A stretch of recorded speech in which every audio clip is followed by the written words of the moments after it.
वंदे संस्कृत मातरम। आज के इस वीडियो में हम पढ़ने जा रहे हैं प्रारंभिक रचनानुवाद कौमुदी के अभ्यास 30 के पहले भाग नियमों वाले भाग अर्थात लेसन 60 को। इस अभ्यास के मुख्य पाठ्य बिंदु हैं पंचन से दशन तक के शब्द रूप, तव्यत, अनियर और ल्युट प्रत्यय तथा उत्व विसर्ग संधि। यहाँ पर ये जो ल्युट प्रत्यय है ये प्रारंभिक स्तर की संस्कृत पढ़ने वाले छात्रों के लिए अत्यंत उपयोगी और महत्वपूर्ण है, क्योंकि क्रू धातु के साथ इस प्रत्यय से बने कृदंत का प्रयोग करके आपको अगर केवल भ्वादिगण की धातुएं आती हैं, केवल परस्मैपदी धातुओं के रूप चलाना आता है, आत्मनेपदी धातु रूप नहीं आते या अन्य गणों की धातुओं के रूप भी आपको नहीं आते, तो भी इस ल्युट प्रत्ययांत कृदंत का प्रयोग करके आप सारी धातुओं से संबंधित क्रियाओं का बड़ी सरलता से संस्कृत वाक्यों में प्रयोग कर सकेंगे। साथ ही हम तव्यत, अनियर और लुट प्रत्यय को बनाने की कुछ ट्रिक्स और टेक्निक्स पर भी चर्चा करने वाले हैं, इसलिए इस वीडियो को बिना स्किप किए इस पर अंत तक बने रहें। तो ये हमारे सामने प्रारंभिक रचनानुवाद कौमुदी का अंतिम अभ्यास अर्थात अभ्यास 30 है, जिसके अंतर्गत हम नियम 76 से 80 तक 5 महत्वपूर्ण नियमों को पढ़ेंगे। हमारे शब्दकोश में 20 शब्दों की वृद्धि हो जाने से शब्दकोश के कुल शब्दों की संख्या अब 600 हो गई है। क खंड के अंतर्गत यहाँ यानम माने सवारी, संस्करणम माने पुस्तक आदि का संस्करण और संस्करण माने सफाई, ये दो नए शब्द हैं। साथ ही आम्रम, आम, दाडिमम, अनार, द्राक्षा फलम, अंगूर, बद्री फलम, बेर, कदली फलम, केला, जम्बू फलम, जामुन और बिल्व फलम, बेल, इन बहुत सारे फलों से हमको परिचित कराया गया है। साथ ही आगे कंचुकह से कुछ वस्त्रों के नाम और नित्योपयोगी वस्तुओं के नाम हैं। देखिए, कंचुकह माने कुर्ता, उत्तरीयः चादर, कंबलः कंबल, पादयामः पायजामा, आभूषणम माने गहना, अधोवस्त्रम धोती, अंग प्रोक्षणम अंगोछा, मुख प्रोक्षणम रुमाल, शाटिका माने साड़ी, शय्या माने बिस्तर और उपानह या उपानत माने जूता। तो इन सारी वस्तुओं के नामों से परिचित होकर अब हम इनका प्रयोग करके आगे के पृष्ठ पर जो अनुवाद है वो अनुवाद करेंगे। हमारे इस पाठ के मुख्य पाठ्य बिंदु पंचन से दशन तक के संख्यावाची शब्दों के शब्द रूप, तव्य, अन्य और ल्युट प्रत्यय तथा उत्व संधि। यहाँ निर्देश दे रहे हैं कि पंचन से दशन तक के पूरे रूप स्मरण करो। देखो शब्द 46 से 51। तो हम इन शब्द रूपों को देखते हैं, पर उसके पहले नीचे का एक नियम और देख लेते हैं, 2 नंबर का। यहाँ पर एक बहुत महत्वपूर्ण नियम समझाया गया है कि आम का फल और आम का वृक्ष दोनों को अलग अलग कैसे लिखेंगे। कह रहे हैं आम्र आदि जब नपुंसक लिंग होंगे तो इनका अर्थ आम आदि फल होगा, पर यही शब्द जब पुल्लिंग होंगे आम, रह, दाडिमह आदि, तो इनका अर्थ आम आदि का वृक्ष होगा। अर्थात यदि हम कह रहे हैं कि आम्राह संति, माने पुल्लिंग में हमने प्रयोग किया आम्रह, आम्रौ, आम्राह, तो इसका मतलब है कि आम के पेड़ हैं। अत्र आम्राह संति माने यहाँ आम के पेड़ हैं। पर हमने कहा स्यूते आम्राणि संति, आम्र शब्द का नपुंसक लिंग में प्रयोग किया है, तो उसका अर्थ होगा कि झोले में आम के फल हैं।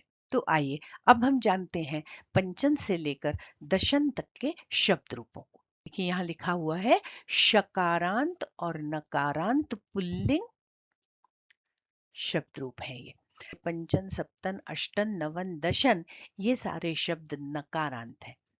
केवल शश शब्द शकारांत है। मूल शब्द शश है, उसको व्याकरण के नियमों से और संधि के नियमों से शट और षड 2 रूप बनते हैं। तो इनके रूप, ये जो नकारांत जितने भी शब्द हैं या शकारांत जितने भी संख्यावाची शब्द हैं, ये हमेशा पुल्लिंग में प्रयुक्त होते हैं।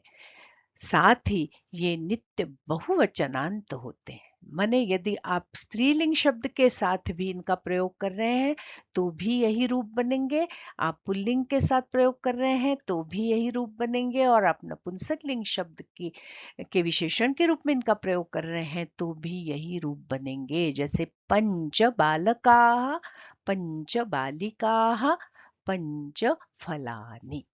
तो आइए पहले हम पंचन शब्द के रूप देखते हैं, मेरे साथ बोलिए आप लोग। तो चूंकि ये केवल बहुवचन में ही प्रयुक्त होते हैं इसलिए केवल एक लाइन में ही इनको हमने लिख लिया है।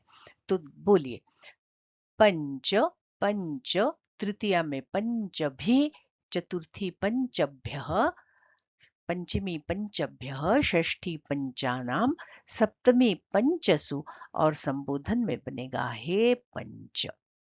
इसी तरह षट के रूप देखिए, इसमें दो तीन जगह पर दो दो रूप बन रहे हैं, उनको भी आप समझिए।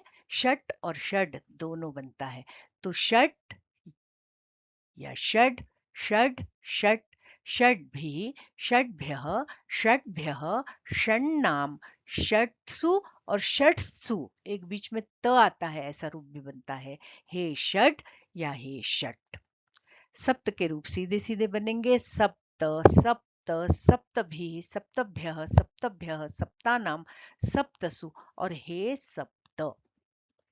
इनका प्रयोग हमें कब करना पड़ेगा? जब इनको हम विशेषण के रूप में किसी भी विशेष्य के साथ प्रयुक्त करेंगे, तो जिस विभक्ति वचन और लिंग में विशेष्य होता है उसी विभक्ति वचन और लिंग में विशेषण को रखना होता है। तो यहाँ लिंग का भेद तो खत्म हो गया। हर शब्द के साथ हमें ये पुल्लिंग के शब्द रूप ही प्रयुक्त करने हैं, और वचन का भेद भी समाप्त हो गया क्योंकि सबके साथ हमें बहुवचन में प्रयुक्त करना है।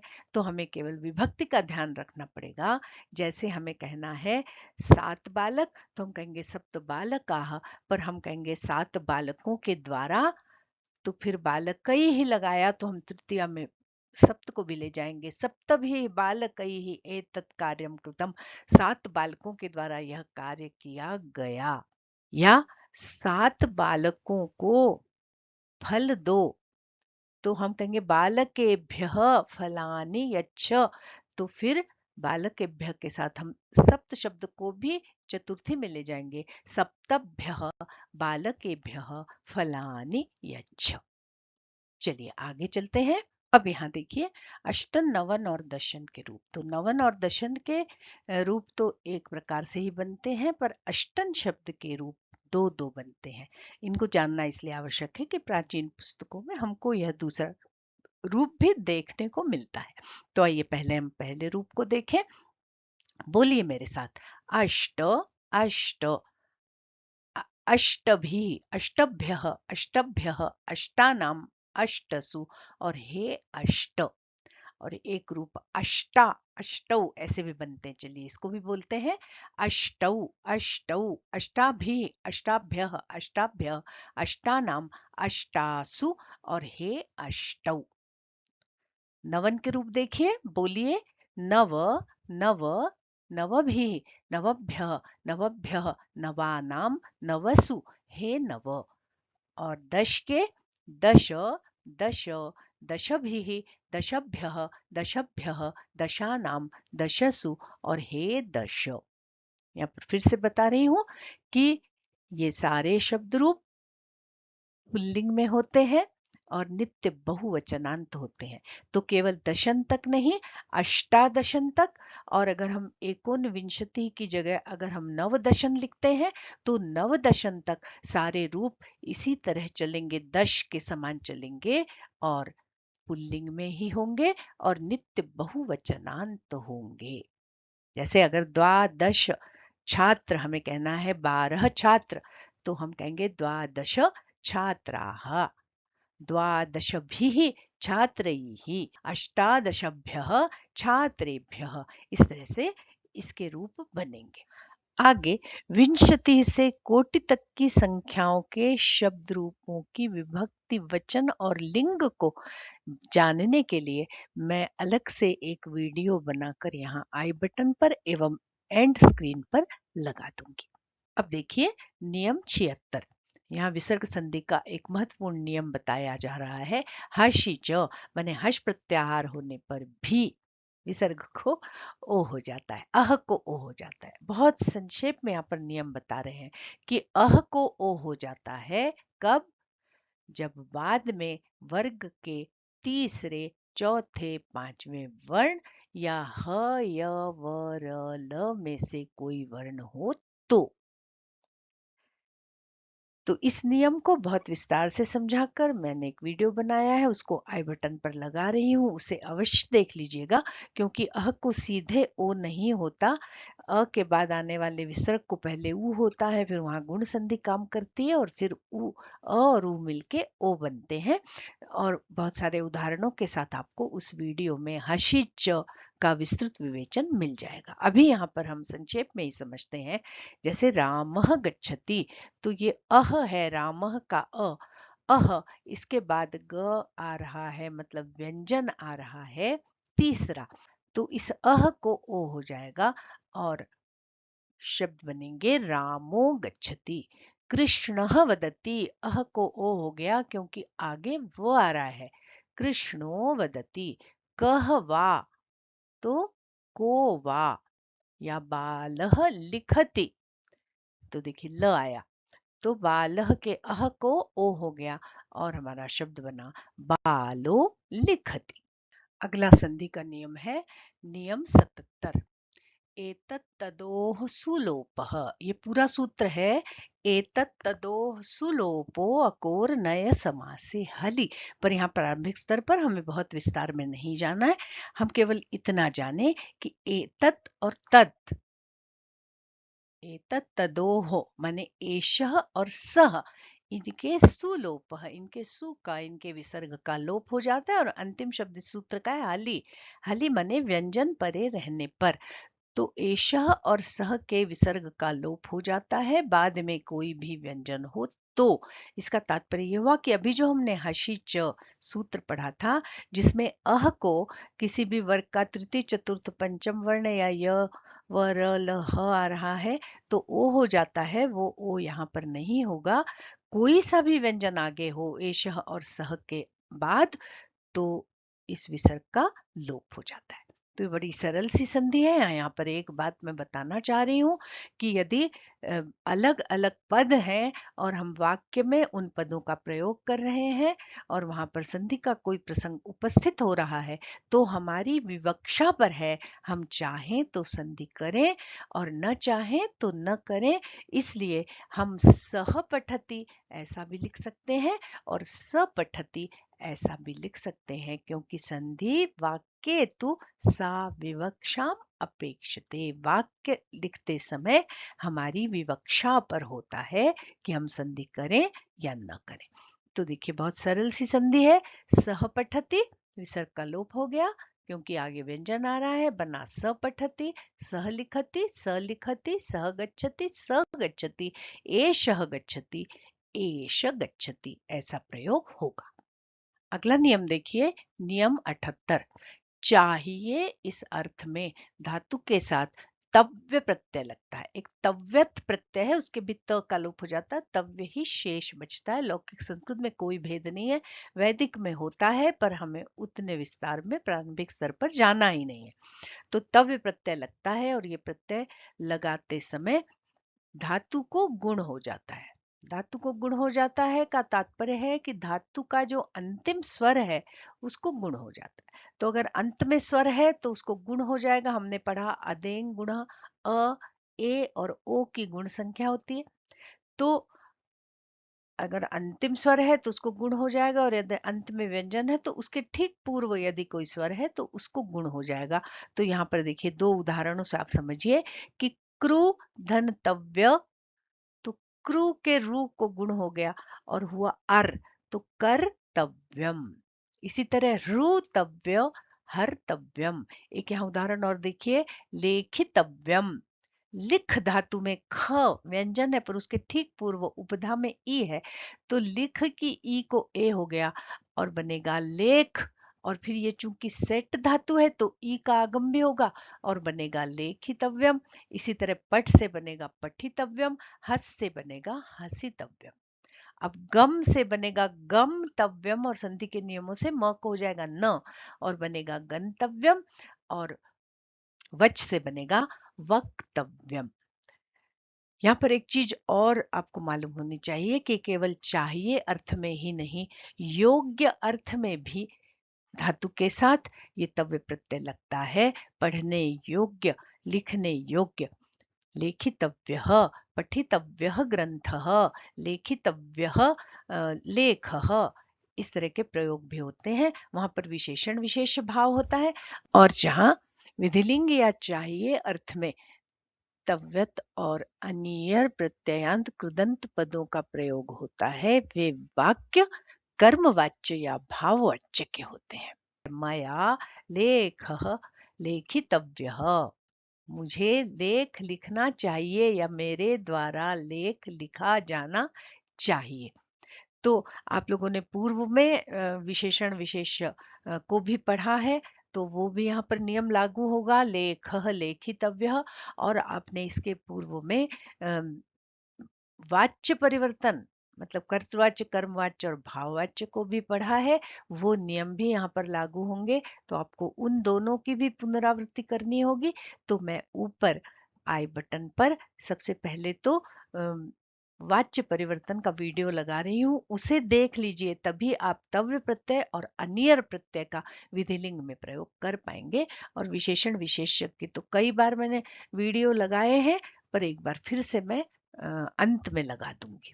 यहाँ पर तव्य प्रत्यय लगाकर कृदंत बनाने के लिए एक युक्ति, ट्रिक या टेक्निक बता रही हूँ कि जैसे पूर्व में हमने तुमुन प्रत्ययांत शब्द बनाए थे, ठीक उसी तरह हम तव्य प्रत्यय से बने हुए कृदंत शब्दों को भी बना सकते हैं। तो तुमुन प्रत्यय लगाते समय धातु को गुण होता है, यदि सेट धातु है तो इडागम होता है, माने ई का आगम होता है। और जैसे हमने शब्द बनाए थे कर तुम, गन तुम, हन तुम, क्रंदितुम, चेतुम इत्यादि, तो उस तुम के स्थान पर वैसी ही प्रक्रिया करके यदि हम तव्य लगा देंगे तो हमारे तव्य प्रत्ययांत कृदंत बन जाएंगे। जैसे क्रंदितुम क्रंदितव्यम, क्रेतुम क्रेतव्यम, छेतुम छेतव्यम, जेतुम जेतव्यम, ज्ञातुम ज्ञातव्यम इत्यादि। आइए अब आगे चलते हैं, पर उससे पूर्व चैनल को सब्सक्राइब करें, वीडियो पसंद आए तो उसे लाइक करें, अपने अच्छे कमेंट्स अवश्य करें, इसे अपने मित्रों एवं छात्रों के साथ शेयर करें ताकि मेरे श्रम का लाभ अधिकाधिक छात्रों को मिल सके। और हाँ, इसे हाइप करना न भूलें।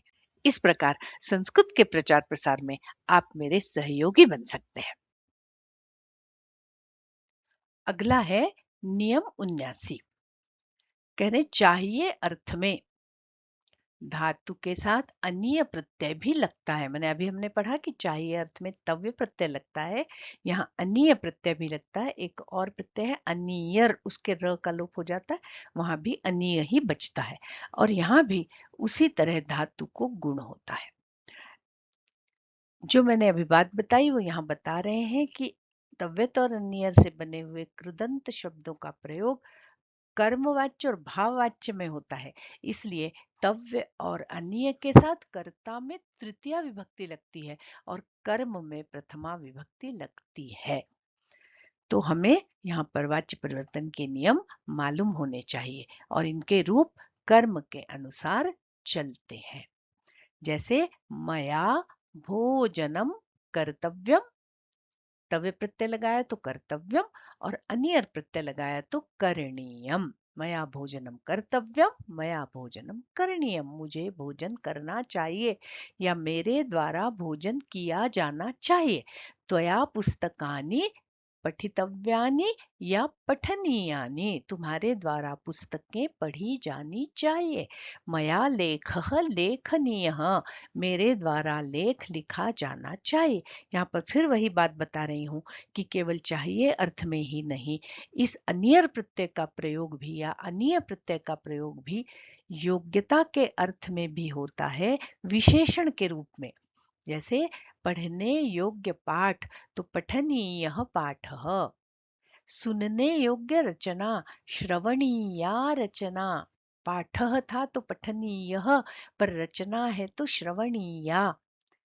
और पठनीयम पुस्तकम, पढ़ने योग्य पुस्तक तो विशेषण के रूप में भी इस अनीय और तव्य प्रत्यय का प्रयोग होता है, और चाहिए अर्थ में क्रिया के रूप में भी हम इसका प्रयोग करते हैं। तो इन दोनों प्रत्ययों से संबंधित विस्तृत वीडियो मैं आपको बहुत जल्दी बनाकर आई बटन पर लगा दूंगी, क्योंकि इनके रूप कैसे बनाना है ये भी एक विचारणीय प्रश्न है। अगला नियम देखिए, नियम 80। भाववाचक शब्द बनाने के लिए धातु से ल्युट प्रत्यय होता है। इस ल्युट के ल और ट का लोप हो जाता है और यू को अन आदेश हो जाता है, इसलिए ल्युट का अन बचता है और धातु को गुण भी होता है। इस ल्युट प्रत्यय लगने के बाद जो शब्द बनता है वो नित्य नपुंसक लिंग में ही उसके रूप चलते हैं। यहाँ पर ल्युट लगाकर कृदंत बनाने की प्रक्रिया अन्य प्रत्यय लगाकर कृदंत बनाने की प्रक्रिया से थोड़ी सरल है, क्योंकि केवल हमें धातु को गुण करना है, इडागम इत्यादि नहीं होता। तो जैसे यहाँ पर है क्रू, तो क्रू को गुण हुआ, मतलब री को गुण हुआ कर, और उसमें अन जुड़ा तो करण बना, करण, और फिर रसाभ्याम नोना लगा तो करण, और फिर उसको नपुंसक लिंग में हमने बनाया तो करणम। क्रू करणम, रु हरणम। पठ से बनेगा पठ अन, पठन, और नपुंसक लिंग में पठनम। गम अन गमनम। लिख अन, तो लिख को लेख हो गया लेखनम। भाष अन भाषणम, न गुण हो गया। ह्रु अण हरणम, भ्रू अन भरणम। स्था अन स्थानम। इस तरह से इसके रूप बनेंगे। जैसा कि मैंने भूमिका में आपको बताया कि यह ल्युट प्रत्यय प्रारंभिक संस्कृत सीखने वाले छात्रों के लिए अत्यंत उपयोगी और महत्वपूर्ण है, क्योंकि अगर आपको केवल भ्वादिगण के परस्मैपदी धातुओं के रूप चलाना आते हैं, आत्मनेपदी धातु रूप नहीं आते, या अन्य गणों की धातुओं के रूप आपको नहीं आते हैं, और ल्युट प्रत्यय आपने सीख लिया, तो क्रू धातु के साथ ल्युट प्रत्यय का प्रयोग करके आप अन्य सभी धातुओं वाली क्रियाओं का संस्कृत वाक्य में प्रयोग करके संस्कृत में वाक्य रचना कर सकते हैं। जैसे हन धातु अदादिगण की है और उसके रूप हन्ति हतः घ्नन्ति ऐसे चलते हैं, आपको नहीं आते, पर हन धातु में ल्युट लगाया तो शब्द बना हननम। अब इसमें क्रू धातु का प्रयोग करें, हननम करोति। हन्ति माने भी मारता है और हननम करोति माने भी मारता है। रुद धातु रूप चलते हैं, रोदित रुदित रुदंती, यह चलाना आपको नहीं आता, तो रुद धातु में ल्युट प्रत्यय लगाया, शब्द बना रोदनम। इसके साथ क्रू धातु को जोड़ा, रोदनम करोति, माने रोदिति माने भी रोता है और रोदनम करोति माने भी रोता है। तो आप रोदनम करोति लिखकर रोदिति का काम चला सकते हैं प्रारंभिक स्तर पर, फिर आगे चल के आपको सभी गणों की धातुएं तो याद करनी ही होती है। एक ट्रिक और टेक्निक और बता रही हूँ कि यदि आपने ल्युट प्रत्यय लगाकर कृदंत बनाना सीख लिया, तो आपने धातु से अन जोड़ा है तो ल्युट प्रत्ययांत कृदंत बन रहा है। अब उसी अन में ई और जोड़ दें तो अनियर प्रत्यय का शब्द भी बन जाएगा। जैसे आपने ल्युट प्रत्यय से शब्द बनाया अध्ययनम, अब ये अन की जगह आप अनीय कर दें तो अध्ययनीय। जीव से जीवनम अनियर लगाए तो जीवनीय। जयनम जयनीय। तपनम तपनीय। तर्पणम तर्पणीय। खादनम खादनीय। अर्जनम अर्जनीय। अर्चनम अर्चनीय। इस तरह ल्युट प्रत्यय के समान ही आप अनियर प्रत्यय के कृदंत भी बड़ी सरलता से बना सकते हैं। ल्युट प्रत्यय से संबंधित एक अलग वीडियो विस्तार से इसका प्रयोग करने के नियमों के साथ मैं बनाकर यहाँ आई बटन पर अवश्य लगा दूंगी। अब आपके सामने है क्रियात्मक वाला पेज, जहाँ कुछ उदाहरण के वाक्य दिए हुए हैं। मुझे पुस्तक पढ़नी चाहिए। देखिए कर्मवाच्य में वाक्य बन रहा है, मया पुस्तकम पठितव्यम या पठनीयम। मया भोजनम खादितव्यम। मेरे द्वारा खाना खाया जाना चाहिए, ऐसा भी अनुवाद आप इसका कर सकते हैं। त्वया ग्रामः गंतव्य, तुम्हारे द्वारा गांव जाया जाना चाहिए। त्वया मया अस्माभिः वा कार्यं करणीयं कर्तव्यं वा। त्वया पुस्तकानि पठनीयानि। इस तरह अनियर और तव्यत का प्रयोग करके हमें वाक्य बनाने हैं आगे के अभ्यास में। अब जो हमने बाकी के नियम पढ़े या शब्दों को जाना, अस्मिन् वने आम्राः दाडिमाः बदर्यः कदल्यः बिल्वाः च सन्ति। इसका मतलब है कि आम, दाडिम मने अनार, बदरी मने बेर, कदली मने केला और बिल्व मने बेल के वृक्ष हैं, क्योंकि यहाँ पर पुल्लिंग का प्रयोग है। और अस्मिन् उपवने आम्राणि दाडिमानि द्राक्षाफलानि कदली फलानि च सन्ति। तो चूंकि ये नपुंसकलिंग में प्रयुक्त शब्द हैं, इसलिए इनका अर्थ आम, आम, अनार, द्राक्षा मने अंगूर और केले के फल हैं। फिर पंच, षट, सप्त, अष्ट, नव और 10 इन संख्याओं का विविध विभक्तियों में प्रयोग करके यहाँ पर वाक्य बनाया। पंचभी, षड्भी, सप्तभी, अष्टभी, नवभी वा छात्रैः एतत् कार्यं करणीयम्। आगे देखिए दूसरा बिंदु, संस्कृत बनाओ। यहाँ क खंड के अंतर्गत मेरे लिए सवारी लाओ, शरीर की सफाई करो इत्यादि में जो शब्दकोश में आपको नूतन शब्दों से परिचय कराया गया, उनका प्रयोग करके अनुवाद करने हैं। ख खंड के अंतर्गत तव्यत और अनियर प्रत्यय का प्रयोग करते हुए आपको अनुवाद करने हैं। उसे गांव जाना चाहिए, तुझे ग्रंथ पढ़ना चाहिए इत्यादि। और ग खंड के अंतर्गत संख्यावाची शब्दों का विविध विभक्तियों में प्रयोग करते हुए आपको वाक्य रचना करनी है, अर्थात अनुवाद करने हैं। अगला बिंदु देखिए, अशुद्ध वाक्यों का शुद्धिकरण। अहम भोजनम खादितव्य, यह शुद्ध प्रयोग है। हमने पढ़ा कि तव्यत और अनियर प्रत्यय के साथ कर्मवाच्य और भाववाच्य के वाक्य बनेंगे। तो कर्ता जो है वो तृतीया में जाएगा। मया भोजनम खादितव्यम या खादनीयम भी बनेगा। स कार्यम कर्तव्य, ये भी अशुद्ध है। सह की जगह होगा तेन, और कार्यम इस कर्म के अनुसार क्रिया होगी तो कर्तव्य नहीं होगा, कर्तव्यम हो जाएगा। तेन कार्यम कर्तव्यम या करणीयम। चौथा बिंदु देखिए, अभ्यास क। कह रहे हैं दो ख को बहुवचन में बदलो। मैंने दो ख में जो अनुवाद किए हैं उनको बहुवचन में बदलना है। ख में कह रहे हैं पंचन से दशन तक के पूरे रूप लिखो, जिसको हम पूर्व में ही लिख चुके हैं। ग बिंदु के अंतर्गत क्रू, रू, ध्रुव, भ्रू इत्यादि कुछ धातुएं दी हैं, जिनमें तव्य, अनीय और ल्युट प्रत्यय लगाकर आपको रूप बनाने हैं। और पांचवें बिंदु में संधि करो, इस निर्देश के अंतर्गत आपको जो अभी संधि के दो नियम हमने पढ़े, उन नियमों के आधार पर संधि करना है। आशा है कि इस पाठ में पढ़ाई गई सारी अवधारणाएं और नियम आपको अच्छी तरह से समझ में आ गए होंगे। तो जल्दी से पेन उठाइए और अपनी कॉपी में सारे अभ्यास कार्य को हल कीजिए। मैं बहुत शीघ्र इसकी आंसर की का वीडियो बनाकर YouTube पर अपलोड कर दूंगी, उसे देखकर आप अपना मूल्यांकन स्वयं कर सकते हैं। तो आज के लिए बस इतना ही। बहुत शीघ्र मिलते हैं इसकी आंसर की के साथ। तब तक के लिए नमस्कार। जयतु संस्कृतम, जयतु भारतम, पुनर्मिलामः।